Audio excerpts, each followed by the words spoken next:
ஓம் சைராம், ஜெய் சைராம். என் அன்பின் பிரியமே, என்னை இன்று நீ பார்த்ததும் உன் வேண்டுதலை மனதார ஒரு முறை என்னிடம் சொல்.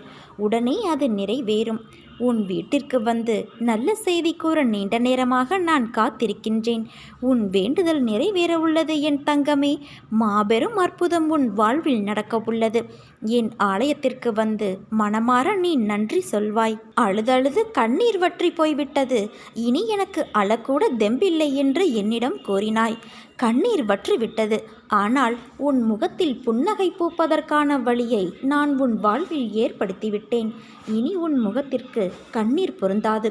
புன்னகைதான் இனி அணிய வேண்டிய ஆபரணம். உனக்காக சில உருவில் நான் வருவேன்.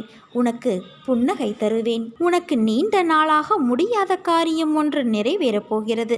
நான் முடித்து தரப்போகிறேன். நாம் இருவரும் இணைந்தே அதை முடிக்கப் போகிறோம். கவலை கொள்ளாதே குழந்தையே. அந்த வேலைக்கான பணியை துவங்குவதற்கு நீ ஆயத்தமாக இரு. நித்தமும் ஒவ்வொரு குழப்பம், புதிய புதிய எண்ணங்கள், அவைகள் உன்னை ஈர்க்கும். அதை தாண்டி வழியில் ஏற்படும் தடங்கல்கள், இவைகள் எல்லாம் உன்னை மாற்றத்தான். அதை தெளிவாக புரிந்து கொள். ஒரு விஷயம் முன் நடக்கிறது என்றால் அதை எதிர்கொள்ள நினை. தப்பித்து ஓட பார்த்தால் அது உன்னை துரத்தத்தான் செய்யும். நீ ஓடும் ஒவ்வொரு நேரமும் அதனால் வழிகளுக்கு ஆளாவாய். அதற்கு நீ அதை ஏற்று அதில் பக்குவப்பட்டு அதை தாண்டி வருவதில்தான் உண்மையான வாழ்வின் சாராம்சம் அமைந்துள்ளது. நிகழ்வு என்ன நடந்தாலும் உன் மனம் தெளிந்த நீரான கடல் போல சமாளவாய் நிற்க வேண்டும். கடல் சிற்றத்தால் பொங்கி வரும் தண்ணீர் உள்ளே செல்லும். என்றைக்காவது கடல் நீர் வற்றியது என ஒரு நிகழ்வு நடந்துள்ளதா? 1000 மாற்றங்களை கடந்து வந்த பிறகுதான் கடல் தன் சம அளவில் நிலைக்க முடியும். ஐம்பூதங்களுள் ஒன்றாலான கடலுக்கே இந்த பரீட்சை என்றால், ஐம்புலன்களான மனித உடலில் இருப்பவர்களுக்கு எத்தனை பரீட்சை? அந்த பரீட்சை தான் இது. இதில் நீ பாதி தாண்டி விட்டாய். நம்பிக்கை, விசுவாசம், பொறுமை, பக்தி, அன்பு என எல்லாவற்றிலும் வென்ற நீ பாதி கடலின் சமாளவாய் இன்று இருக்கிறாய். ஆனால் உனக்கான உயர்வான இடத்தில் வந்தவுடன் உனக்கு தோன்றும் அகங்காரம், அது மிக தந்திரமான ஆயுதம். அதன் பிடியில் ஈர்க்கப்படுவது சுலபம். இதை அகங்காரம் என்று உணர்ந்து அதிலிருந்து வெளியே வருவது என்பது சிக்கலான ஒன்று. அதற்கு நீ செய்ய வேண்டியது அமைதியான மொழிகள், வாக்குவாதம் இல்லாமல் இருப்பதுதான். ஏவிய அம்புகளுக்கு குறிக்கோள் ஒரு திசைதான். ஆனால் ஏவப்படாத அம்புகளுக்கு குறிக்கோளான திசையாயிருக்கும் வழிகள் அதிகம். என்றைக்கும் தன்னை ஒரு இடத்தில் தாழ்த்தி நினைப்பவர் வாழ்வில் உயர்ந்து இருப்பார். அதை நினைவில் வைத்துக்கொள். நீ என் பரிபூரண அருளும் ஆசிர்வாதமும் அன்பும் பெற்ற என் செல்ல குழந்தை. உன்னை விட்டு நான் விலகுவதும் இல்லை, விலகி போகும்படி நான் செய்வதும் இல்லை. சுற்றி எல்லோரும் உயர்ந்து கொண்டு இருக்க நான் மட்டும் ஏன் இப்படியே இருக்கிறேன் என புலம்பாதே. உன் திறன் வேறு, உன் களம் வேறு, காலம் வேறு. நீ நிச்சயம் வெற்றி பெறுவாய். அதற்கான காலம் மிக அருகில் உள்ளது குழந்தையே. நம்பிக்கை இழக்காமல் முன்னேறு. சரியாக நாளை மதியம் 3 மணிக்கு நான் உன்னை தேடி வருவேன். ஆனால் என் நிஜ ரூபத்தில் வருவேன் என்று எதிர்பார்க்காதே. எந்த ரூபத்திலும் நான் உனக்காக வருவேன். உனக்காக பல விஷயங்களை நான் விரைந்து செய்யப் போகிறேன். இனியும் உன்னை நான் காக்க வைக்க மாட்டேன் குழந்தையே. சகலமும் உடனே பெறப்போகிறாய். எந்த ஒரு வேண்டுதலையும் வைக்காமல் என் பெயரை மட்டும் நீ மனதார ஒரு முறை பதிவிட்டு விடு குழந்தையே. எவ்வளவுக்கு எவ்வளவு மனம் திறந்து மற்றவருக்கு நல்லது செய்கிறாயோ அந்த அளவு உன் மனம் தூய்மையாகிவிடும். கடவுள் அதில் இருக்கிறார் என்பதை நீ மறவாதே. உன்னை புரிந்து கொள்ளாதவர்களுக்காக நீ மனம் புண்பட வேண்டாம். நீ பழகும் எல்லோருமே உன் புத்திசாலித்தனத்தை அங்கீகரிக்க முடியாது. வன்முறை மோசமானது. ஆனால் அடிமைத்தனம் வன்முறையை விட மோசமானது. கற்றவர்களிடம் கற்பதை விட கற்றுக்கொள்பவர்களிடம் கற்றுக்கொள்ள வேண்டும். தன் அச்சத்திலிருந்து மீண்டு வருபவர்தான் உண்மையிலேயே சுதந்திரமானவர். நமக்கு நாம் தான் உண்மையான எதிரி. நம் கோபம், அவசரம், பதட்டம், பேராசை ஆகியவைதான் நமக்கு எதிரிகளாக இருந்து செயல்படுபவை. கோபம் எதிரிகளை ஏற்படுத்துவதோடு நின்று விடுவது கிடையாது. அது நமக்கு வேறு வடிவத்தில் திரும்பி வருகிறது. பதற்றம் ஏன் ஏற்படுகிறது என்று ஆராய்ந்தால் அதற்கு முக்கிய காரணம் திட்டமிடாமைதான். கோபத்தை காட்டிலும் அருவருப்பாக வேறு எதுவும் இருக்க முடியாது. கோபம்தான் அவலட்சணம் என்பதை மனிதன் உணர வேண்டும். யார் தங்களின் கீழ் பணிபுரிபவர்களிடம் அதிக கோபத்தை காட்டுகிறார்களோ அவர்கள் தனக்கு மேலே உள்ளவர்களிடம் அதிகமாக குலைபவர்களாக இருப்பார்கள். ஒழுங்குமுறையற்ற வாழ்க்கையை வாழ்பவர் எல்லா செயல்களிலும் பதற்றமடைகிறார். இந்த உலகில் எல்லாமுமே நம்முடைய விருப்பப்படியும் நம்முடைய திட்டத்தின்படியும் நடக்கப் போவது இல்லை. இதை தெரிந்தும் ஏன் கோபப்பட்டு நோயாளியாகிறோம்? கோபத்தை கட்டுப்படுத்தி மகிழ்ச்சியான வாழ்வை நாம் பெறுவோம். நம் வாழ்க்கையில் அனைவருக்கும் துன்பங்கள் வரும். துன்பங்களும் கவலைகளும் இல்லாத மனிதர்களே கிடையாது. துன்பங்கள் வரும்போது துவண்டு விடக்கூடாது. அதை தைரியமாகவும் சாதுரியமாகவும் எதிர்கொண்டால் நிச்சயம் வெற்றி கிடைக்கும். என் நாமத்தை பக்தியோடும் நம்பிக்கையோடும் சொல்பவர்களின் எல்லா விருப்பங்களையும் நானே நிறைவேற்றி தருவேன். நிரந்தரமாக செய்யப்படும் என் நாம ஜெபம் உன்னை என்னிடம் சேர்க்கிறது. பொறுமையோடும் கவனத்தோடும் வார்த்தைகளை மற்றவர்களிடம் பேசும்போது பிரயோகப்படுத்து. அவசரப்பட்டு வார்த்தைகளை கொட்டிவிடாதே. வாழ்க்கையில் நீ சந்திக்கும் தோல்விகளால் மனம் சோர்வடைந்து இதற்கு மேல் என்னால் போராட முடியாது என்று நினைக்காதே. வெற்றி தோல்விகளை குறித்து கவலைப்படாமல் உன் லட்சியத்தை நோக்கி முன்னேறி செல். உன் கடமைகளை தவறாமல் செய். அந்த நம்பிக்கை உன்னை வெற்றி பெற செய்யும். ஒரு காரியத்தை செய்யும் முன் என்ன செய்கிறோம், எதற்காக செய்கிறோம் என்ற தெளிவோடு செய்தால் அதில் நீ தோல்வியை உற்றாலும் அது உனக்கு ஒரு பொருட்டாக இருக்காது. அந்த அனுபவமே உனக்கு மீண்டும் அந்த செயலில் முயற்சித்து வெற்றி பெற செய்யும். இவ்வுலகில் எல்லோருக்கும் எல்லாவற்றிலும் சரியான செயல்பாடோடு இருக்கும் உடலோ மனமோ இல்லை.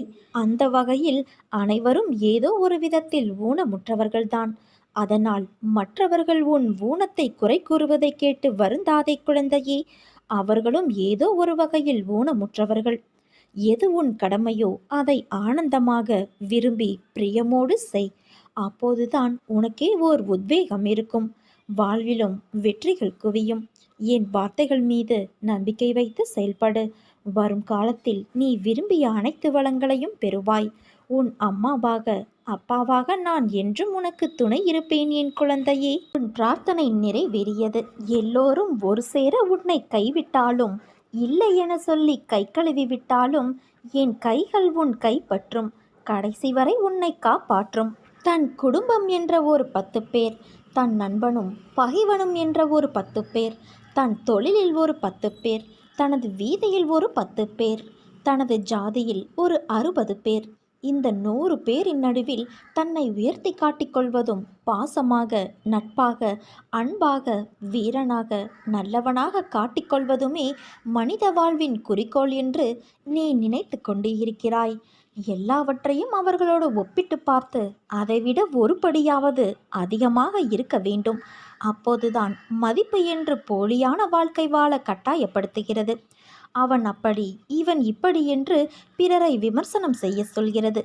பொருளாதார ரீதியாக தன்னிறைவு அடைந்ததும் பிறரை ஏளனமாக கேவலமாக நினைக்க சொல்கிறது. இந்த 100 பேரின் நடுவில் ஏற்படும் அவமானமும் கோபமும் கௌரவமும் மட்டுமே ஒருவனை பாதிக்கிறது. இதற்காக தன்னுடைய அத்தனை ஆசாபாசங்களையும் அடக்கி வைத்து மனித ஜடமாக வாழும் பலருக்கு இந்த பூமி பந்து 700 கோடி மக்களால் ஆனது என்பது தெரிவது கிடையாது. என்னுடைய தாத்தாவின் தாத்தா எப்படி இருந்தார் என்பது எனக்கு தெரியாது. எப்படி வாழ்ந்தார் என்பது எனக்கு தெரியாது. அவர் நல்லவரா கெட்டவரா என்று எனக்கு தெரியாது. அவர் பெயர் கூட எங்கள் தெருவில் பலருக்கும் தெரியாது. எங்கள் ஊரில் யாருக்கும் தெரியாது. இதே நிலை எனக்கும் ஒரு நாள் வரும். நான் இந்த பூமியில் வாழ்ந்ததற்கான அடையாளம் அத்தனையும் கால ஓட்டத்தில் மறையும். எதற்காக இந்த 100 பேரின் அங்கீகாரத்தை நான் கண்டு கொள்ள வேண்டும்? யார் இவர்கள்? என்னுடைய வாழ்க்கையில் யாரெல்லாம் வர வேண்டும், வரக்கூடாது என்பதை தீர்மானிக்க இவர்கள் யார்? நான் இன்னும் 1000 ஆண்டுகளுக்கு வாழப்போவது இல்லை. அதிகபட்சம் இன்னும் சில ஆண்டுகள். அதுவும் வெகு தொலைவில் இல்லை. சர்வமும் ஒரு நாள் அழியும். மனித வாழ்க்கை அற்புதமானது, அழகானது. கலாச்சாரம், பண்பாடு, பாரம்பரியம், தத்தமது வாழ்க்கையை யாரும் போலியாக வீணடித்து விடாதே. வாழ்க்கை ஒரே ஒரு முறைதான். தோற்றாலும் பரவாயில்லை, ஆனால் பங்கெடுக்காமலேயே அழிந்து விடாதே. நம் தாத்தாவின் தாத்தாவை நாம் பார்த்தது இல்லை. அதே போல நம் பேரனின் பேரனை நாம் பார்க்க இருக்க போவதில்லை. இதுதான் வாழ்க்கை. பிறரை வஞ்சிக்காமல் தொந்தரவு செய்யாமல் எவ்வளவு முடியுமோ அவ்வளவு மகிழ்ச்சியாக வாழ்ந்துவிட்டு போ. மனம் பகவானை விரும்பினாலும் புத்தி இருக்கிறதே, அது இது தேவையா, இதனால் பலன் உண்டா, இப்படியெல்லாம் கேள்வி கேட்கும். இவர் உண்மையான அடியவரா, இவர் சொன்னால் நடக்குமா என்றெல்லாம் கேட்டு மனதின் நம்பிக்கையை தளர்த்திவிடும். நன்மை கிடைப்பதை தவிர்க்கும். இந்த நிலைதான் உனக்கும் இப்போது இருக்கிறது. நீ அற்புதத்தை அனுபவித்த தருணம் மீண்டும் மீண்டும் அது அற்புதம்தானா, இது உண்மைதானா என்றெல்லாம் மனம் உன்னை குழப்பிக் கொண்டு இருக்கிறது. உன் கவலைகளை நான் தீர்த்தாலும் மீண்டும் இல்லாத ஒன்றை வைத்து இருக்கிற நிம்மதியை நீ கெடுத்து கொள்கிறாய். உனக்கு எல்லாம் இருந்தாலும் எதுவும் இல்லாததைப் போல இருக்கிறது. உன்னோடு நான் பேசிக்கொண்டு இருக்கும் இந்த வார்த்தைகளையும் அதன் உண்மைகளையும் புரிந்து கொள். உனக்கும் எனக்கும் இடையில் இருக்கின்ற சந்தேகம் என்ற தடையை நீக்கி முழுமையான நம்பிக்கையோடு என் பாதத்தில் சரணாகதி அடைந்து பார். நல்லவர்கள் சோதனைக்கு உள்ளாவார்கள், ஆனால் வேதனைப்பட மாட்டார்கள். வாழ்வின் அனுபவங்கள் அவர்களை சிறப்பிக்குமே தவிர கசப்பிக்காது. ஆரம்பத்திலிருந்து கடைசி வரை கஷ்டப்பட்டே வாழ்ந்து செத்தவர்கள் இந்த உலகத்தில் யாரும் கிடையாது. அதே போல பிறந்த தேதியிலிருந்து இறுதி வரை சந்தோஷத்துடனே வாழ்ந்து மடிந்தவர்களும் கிடையாது. கஷ்டப்படுகிறவர்களுக்கு, துன்பம் அனுபவித்தவர்களுக்கு ஆண்டவன் ஒரு நாளும் உதவாமற் போக மாட்டார். எப்பொழுதுமே கஷ்டப்படட்டும் என்று யாரையும் ஆண்டவன் அப்படியே விட்டுவிடவும் மாட்டார். விதிக்கப்பட்ட தடைக்கற்கள் தரும் பாடங்களே போராட்டங்களிலும் மன வலிமை வரும். சோதனைகள் என்பது மனோதிடத்தை அதிகரிக்க உதவும். சில சமயங்களில் அவர் நம்மை கைவிட்டு விடுவாரோ என்று தோன்றுகிறது அல்லவா? ஏனென்றால் நாம் அவரை காண முடிவது இல்லை. சோதனை வேளைகளில் நாம் காண முடியாதவாறு அவர் நம்மோடே இருக்கின்றார். அவருடைய கண்கள் எப்போதும் நம்மை நோக்கி இருக்கிறது. கடவுளை நம்பு, அவர் நல்லவர்களை ஒருபோதும் கைவிட மாட்டார். என் லீலைகள் உன் வாழ்க்கையில் எந்த வகையிலும் ஊடுருவும். அதை இதுதான் என்று உன்னால் யோசிக்க முடியாததாய், ஆச்சரியமுடையதாய் அமைத்து உன் வாழ்க்கைக்கு நான் கொடுப்பேன். விழுந்து விடுவேன் என்ற பயத்துடன் ஓடாமல், விழுந்தாலும் எழுந்து விடுவேன் என்ற நம்பிக்கையுடன் ஓடு. வாழ்க்கையில் தடுமாற்றமே இருக்காது. எனதன்பு குழந்தையே, கலங்காதே. உனக்கான நேரங்கள் தொலைவில் இல்லை. அது உன்னை தேடி வந்து கொண்டு இருக்கிறது. பிள்ளைகளின் நலம் விரைவில் சீராகும். நான் கம்பீரமாக உனது மனதிலும் உனது இல்லத்திலும் அமர்ந்து கொண்டு இருக்கிறேன். ஏன் உனக்கு தெரியவில்லையா? நீ மனதில் நினைத்தாலே போதும். தினமும் என்னை பூஜித்தால்தான் உன்னை நான் நினைப்பேனா? இல்லை, யோசித்துப்பார். நீ இன்று இருப்பதை விட இதற்கு முன்பு பல வேதனைகள், மனக்கசப்புகள், உறவுகளுடன் பூசல்கள், ஆசையாய் வாங்கியதும் கைவிட்டு போனது என நிம்மதியை இழந்தாய். ஏன் தினசரி வாழ்க்கை நடத்துவதற்கு நீ பட்ட கஷ்டங்கள் போதுமப்பா, இந்த வாழ்க்கை போதும் என்று அழுது புலம்பினாய். அதையெல்லாம் மறந்து விட்டாயா? அனைத்தும் நான் அறிவேன். அனைத்தும் நன்மைக்கே. இன்று எப்படி இருக்கிறாய்? தினமும் என்னை பூஜித்தாய். ஆனால் நான் உன்னிடத்தில் எப்படி வந்து சேர்ந்தேன்? நீ எனது பொக்கிஷம். எனது அனுமதியின்றி எவரும் உன்னை தொட முடியாது. இனி நீ நினைத்த வாழ்க்கை உனக்கு கிடைக்கும். என் வாக்கு என்றுமே பொய்யாகாது. உறவுகள் உன்னை பாராட்டும். பிள்ளைகள் உனக்கு பெருமை சேர்ப்பர். பொறுமையாக இரு என் தங்கமே. நான் எனது அதிசயத்தை நிகழ்த்துவேன். உன் மனநிலை இன்று தெளிவான நீரைப் போல, மேகத்தைப் போல இருந்தது.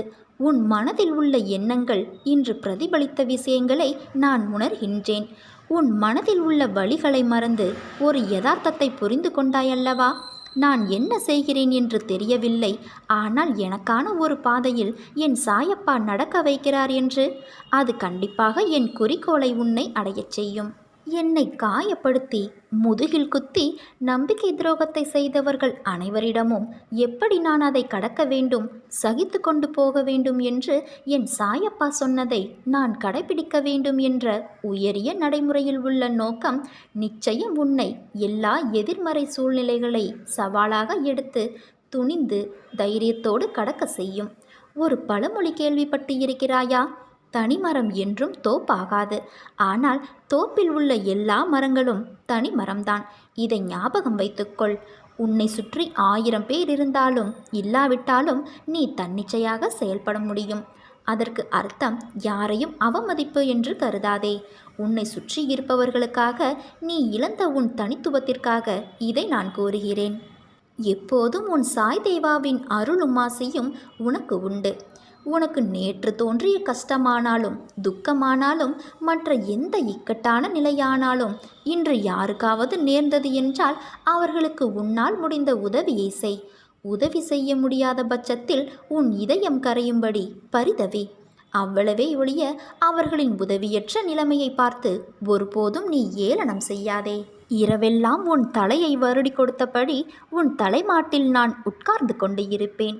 உன் இதயத்தை என்னை நோக்கி திருப்பி உன் உடலை வருத்தி உபவாசமெல்லாம் இருந்து என்னிடம் வேண்டுகோள் வைத்து கொண்டு இருக்கின்றாய். இதை இந்த சாய் நிறைவேற்றி விடுவேன் என்ற நம்பிக்கை உன் மனதில் வலு பெற்றுவிட்டது. உனக்கு தான் எத்தனை தொல்லைகள்! மத்தளம் கூட 2 பக்கம்தான் இடிபடுகிறது. ஆனால் உனக்கோ எல்லா பக்கத்திலும் இடிகள்தான். எத்தனை நாளைக்குத்தான் நான் பொறுமையோடு பார்த்து கொண்டிருப்பேன்? உன் வேண்டுதலை அலட்சியப்படுத்த விரும்பவில்லை. நீ உன்னை கடுமையாக வருத்திதான் நீ இந்த வேண்டுதலை வைக்க வேண்டும் என்று தேவையில்லை. நான் உன் அருகிலேயே இருக்கின்றேன். நீ உறங்கும் போதும் நான் தாரை தாரையாய் அழுகின்றேன். இந்த கிழவனின் கன்னங்கள் ஒட்டி போகும் வரை உனக்காக நான் விரதம் இருக்கின்றேன். உன்னுடைய தேவைகளுக்காக நான் ஓடியாடி அங்கு இங்கும் அலைந்து திரிந்து உன் பாவங்களை கழித்து வருகின்றேன். நிச்சயம் உனக்கு நல்ல வழி பிறக்கும். நான் உன்னை காக்க வைக்கிறேன் என்று நினைக்காதே. காத்திருப்பதின் பலனை அறியும்போது நீயே கண்கலங்குவாய். அதற்கான காலத்தை அடைய நீ நெருங்கிக் கொண்டு இருக்கிறாய். கைகூப்பி என்னிடம் வேண்டி நின்ற வேண்டுதல்கள் எல்லாம் இந்த வியாழனில் நிறைவேறும் தங்கமே. காரண காரியங்கள் இல்லாமல் விளைவுகள் இல்லை. என் மீது நம்பிக்கை வை. அனைத்தையும் அறிந்தவன் நான். அனைத்தையும் செய்பவன் நான். செயலும் நானே, விளைவுகளும் நானே. என் அனுமதியில்லாமல் ஒரு இலை கூட அசையாது என்கிற போது எதற்காக நீ கவலைப்பட வேண்டும்? எதற்காக நீ வருத்தப்பட வேண்டும்? நீங்களே உங்களை விரோதியாக்கிக் கொள்வதற்காகவா உங்களை படைத்து காத்து உங்களை நான் தேடி வந்தேன்? நீங்கள்தான் செயல்படுகிறீர்கள். நான் செயல்படாதவன் என்று நினைக்கவே நினைக்காதீர்கள். மனதால் யாரையும் சபிக்காதே. யாரை பற்றியும் குறையாய் சொல்லாதே. அப்போது நான் கொடுக்கும் ஆசீர்வாதங்களை நீ முழுமையாக அனுபவிப்பாய். அன்றைக்கும் அழுவாய், பாபா உன்னை காண முடியவில்லையே என்றல்ல, பாபா நான் கேட்டதையெல்லாம் உடனுக்குடனேயே தந்து விடுகிறாயே என்ற மகிழ்ச்சியில். நீ போகும் பாதை விடியலுக்காக போகும் பாதை. இருள் சூழ்ந்துதான் இருக்கும். அதில் உனக்கான பயங்கள் கலக்கங்கள் இருக்கலாம். ஆனால் உனக்கென்ற பாதையில் நீ ஒருவராக மட்டும்தான் செல்ல முடியும். ஆனால் உனக்கான துணையாய் அந்த இருளில் நான் இருப்பேன். இருள் என்பதனால் உன் கண்களுக்கு புலப்படாமல் இருக்கலாம். ஆனால் நான் உன்னிடத்தில்தான் இருக்கின்றேன். உன் பாதை, உனக்கான வெற்றி, இவையெல்லாம் உன் ஆன்மாவுக்கு எழுதி வைக்கப்பட்டது. உனக்கு எது என்று நிர்ணயிக்கப்பட்டதோ அதுதான் உன்னிடத்தில் உனக்காக வந்து சேரும். அது வந்து சேரும் காலத்தையும் நீ நெருங்கிவிட்டாய். யாரும் இல்லை என்ற எண்ணத்தை உனக்குள் ஏற்படுத்தி கொள்ளாதே. அது மிகவும் ஆபத்தானது. உனக்குள் நானும் எனக்குள் நீயும் இருக்கும்போது அந்த எண்ணமே தவறாகிவிடுகிறது. சதா சர்வ காலமும் என் சாயி என்னுடன் இருக்கின்றார், எனக்கென்ன கவலை என்று சொல்லிப்பார். உனது பயமெல்லாம் போய் தைரியம் கிடைக்கும். நானே நிரந்தரம், மற்றவையெல்லாம் கலைந்து போகும் மேகங்கள். இதை என்றும் நீ நினைவில் வைத்துக்கொள். நீ நிச்சயம் உச்சத்தை அடைவாய். இது உன் சாயப்பாவின் என் சத்திய வாக்கு. உன் குருவாகிய என்னிடத்தில் அசைக்க முடியாத நம்பிக்கை, ஆழமான அன்பு கொள். இதை தவிர வேறு வழிபாடு எனக்கு வேண்டாம். குருவே கடவுள் என்பதில் உறுதியாக நின்றுப்பார். எதிர்ப்பதற்கு அல்ல, பொறுப்பதற்கே தைரியம் வேண்டும். உறுதியான நம்பிக்கை வேண்டும். இன்று கிடைக்கும் என்று இரு. இன்று கிடைக்காவிட்டால் நாளை கிடைக்கும் என்று எதிர்பார்த்திரு. நாளையும் கிடைக்காவிட்டால் மறுநாள் கிடைக்கும் என எதிர்பார். உன் எதிர்பார்ப்பை தாண்டினாலும் கிடைக்காத போது ஒரு நாள் கிடைக்கும் என்று இரு. நிச்சயம் அது கண்டிப்பாக கிடைக்கும்.